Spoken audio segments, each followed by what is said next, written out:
Waraanni bilisummaa Oromoo Koonyaa Gujii Bahaa waraana mootummaa Biltsiginnaa irratti haleellaa raawwachuu yoo himu WBO'n zoonii Kibbaa ammoo basaastota mootummaa adabee jedhe. Waraanni bilisummaa Oromoo zoonii Kibbaa Koonyaa Gujii Bahaa keessa socho'u Cibraan Laga Dambii Gurraandhala 15/2022 aanaa Sabbaa Boruu magaalaa Darmee Barraaqarraa seenuun tarkaanfii fudhatee loltuu waraana Biltsiginnaa 8 battalatti ajjeesuun 12 ammoo madoon adabee jiraachuu himee jira. Guyyum kan Cibraan Laga Dambii aanaa Sabbaa Boruu magaalaa Darmee gama Oddootiin iddoo diigaa jedhamu tarkaanfii fudhatee loltoota battalatti ajjeesuun torba madoo dandammii hin qabneen adabee jiraa jedhe.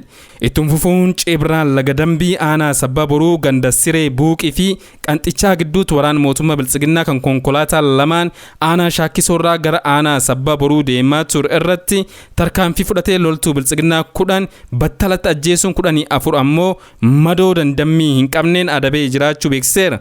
Haalum kanaan Gurraandhala 15/2022 Cibraan Odaa Adoolaa aanaa Gooroo Doolaa magaalaa Harqalloo fi Kiwwee gidduutti tarkaanfii fudhatee loltuu Biltsiginnaa 7 battalatti ajjeesuun 9 madeessee injifannoo boonsaa galmeessee jiraachuu ifoomse. Waraanni bilisummaa Oromoo zoonii Kibbaa godina Gujii Lixaa aanaa Abbayaa ganda Waaddeeyyii jedhamutti Gurraandhala 15/2022 humnoota waraana Biltsiginnaa irratti tarkaanfii fudhatee nama 4 battalatti yommuu ajjeesu nama 2 fi qawwee AKM 4 booji'uus ibsee jira. Dabalataanis waajirri gandichaa kan yeroo hedduuf kaambii waraanaa ta'uun humni waraana Biltsiginnaa keessa qubatee uummata nagaa iraarsaa turessi tarkaanfii kanaan guutumatti gubatee barbadaa'uu beeksiseera. Caasaan mootummaa Biltsiginnaa naannoo san keessa jiranis gara magaalaa Diillaatti baqachaa jiraachuun beekameera.